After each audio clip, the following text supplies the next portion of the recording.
jungle.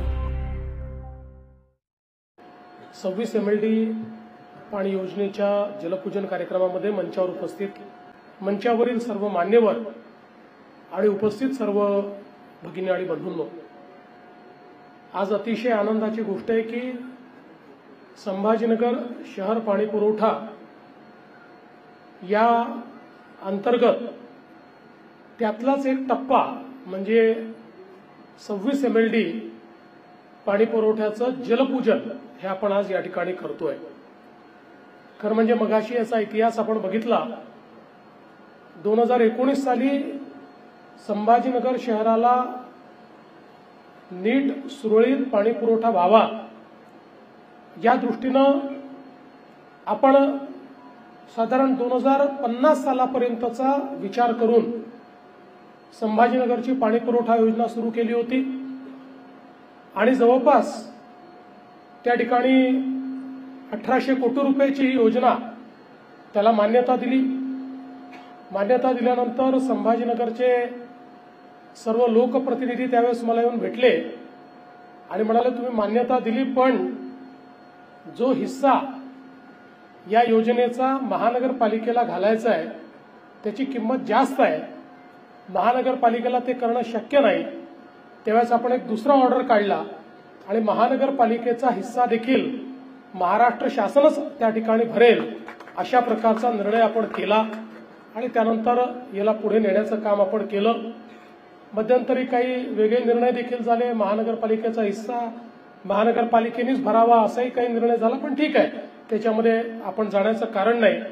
पण मला या गोष्टीचा आनंद आहे की त्यानंतर ज्यावेळी पुन्हा शिंदे साहेबांचं सरकार आलं त्यावेळी आपण या योजनेला अमृत योजनेचा भाग केलं होतं आणि माननीय देशाचे प्रधानमंत्री नरेंद्र मोदीजींनी देशभरातल्या शहरांकरता पाण्याचा पुरवठा आणि मलनिस्सारण याकरता अटल अमृत योजना सुरू केली आणि त्यातनं हजारो कोटी रुपये हे महाराष्ट्रासारख्या राज्याला देखील त्यांनी दिले आणि त्या योजनेचा भाग आपण याला केलं आणि मूळ योजनेमध्ये अधिक सुधारणा करून 56 MLDच्या ज्या काही जुन्या योजना होत्या त्याचं एक प्रकारे पुनरुज्जीवन करायचं अशा प्रकारचा निर्णय त्याच्या अंतर्गत झाला आणि एकूण सगळ्या जी काही योजना आहे त्या योजनेची कॉस्ट किंमत ही 2700 कोटी रुपयापर्यंत गेली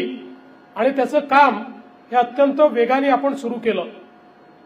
आपण बघितलं असेल तर 23 पासून 25 पर्यंत 18% 82% आपण या कामामध्ये आलेलो आहोत आणि सगळ्यात महत्त्वाचं याला वॉर रूम प्रोजेक्ट आपण केला आणि वॉर रूम प्रोजेक्ट करून यातल्या ज्या काही अडचणी आहेत त्या अडचणी दूर करण्याचा प्रयत्न आपण केला।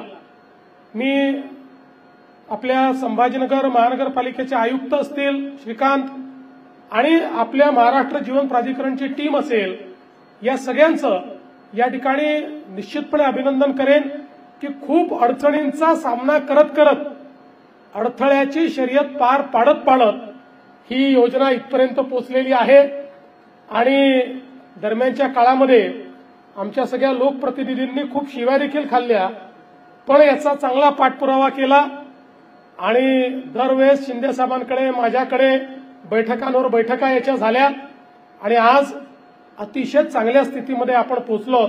कालच्या वॉर रूम मध्ये याचा आढावा मी घेतला आणि मला विश्वास आहे की पुढच्या 2 ते 3 महिन्यामध्ये आता छोट्या छोट्या गॅप्स राहिलेले आहेत त्या सगळ्या गॅप्स आपण पूर्ण करू आणि ऑगमेंटेशनचं काम हे पूर्ण होईल।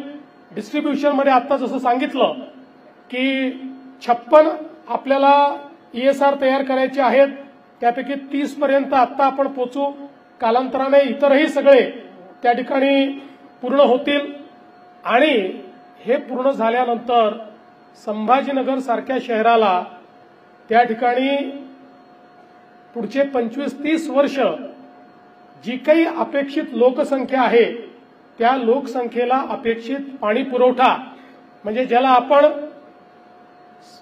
365 दिवस आणि 24/7 म्हणजे शाश्वत पाणी पुरवठा म्हणतो, अशा प्रकारचा पाणी पुरवठा हा आपल्याला देता येईल अशा प्रकारची योजना आता पूर्णत्वाकडे चालली आहे. आणि म्हणूनच त्यातला रिहॅबिलिटेशनचा पहिला टप्पा जर आपण आता पूर्ण केला तर त्यातनं 26 MLD अधिकचं पाणी आपण देऊ शकतो. आणि म्हणूनच आज या ठिकाणी आपण सगळे लोक उपस्थित झालो. मला हेही सांगितलं पाहिजे की आता जो काही महानगरपालिकेचा 800 कोटी रुपयाचा हिस्सा आहे तोही आपण हुडकोच्या माध्यमातून महानगरपालिकेला उपलब्ध करून दिलाय. पुढच्या महिन्याभरामध्ये त्याचं सगळं सायनिंग होईल आणि ते पैसे देखील उपलब्ध होतील. त्यामुळे महानगरपालिकेच्या हिस्स्याची चिंता आता उरलेली नाही. आणि म्हणून मध्यंतरीच्या काळात श्रीकांत वगैरे सगळे चिंतेमध्ये होते की साहेब 800 कोटी रुपये झाले पण उरलेले 2700 आहेत, उरलेले पैसे कुठनं येणार. तर आता त्याचीही चिंता उरलेली नाही. तेही पैसे हे पूर्णपणे त्या ठिकाणी आपण उपलब्ध करून दिलेले आहेत. मला विश्वास आहे की आता उरलेली योजना ही वेळेमध्ये पूर्ण होईल. खूप अडचणी या योजनेमध्ये आल्या आणि काही सुरस आणि चमत्कारिक कथा देखील तयार झाल्या. कारण योजना ज्यावेळेस डिझाईन झाली त्यावेळेस राष्ट्रीय महामार्ग वेगळीकडे होता, मग राष्ट्रीय महामार्ग झाला त्याच्या खाली मध्यभागी योजना आली. अशा अनेक अडचणींचा सामना करत करत पण आज ही योजना आता टप्प्यामध्ये आलेली आहे. आणि मला विश्वास आहे, सांगू ना पुढच्या 3 महिन्यात श्रीकांत का मॅडम कुठे गेल्या होणार ना, सांगू नक्की. शिवा रेड्डी बोल दूं मैं. हाँ नहीं ये तो चालू होगा भाई, पूरी योजना कब चालू होगी. बिल्कुल दिसंबर तक खत्म करो उसको. डिसेंबर पर्यंत ही योजना कंप्लीट करायची आहे. जरा त्याच्याकरता पूर्ण ताकद लावा. आणि ही योजना आता राहिलंच काय, फार कमी गॅप्स राहिले आहेत तुमचे, छोटे छोटे गॅप्स आहेत, त्याला पटापट पूर्ण करा.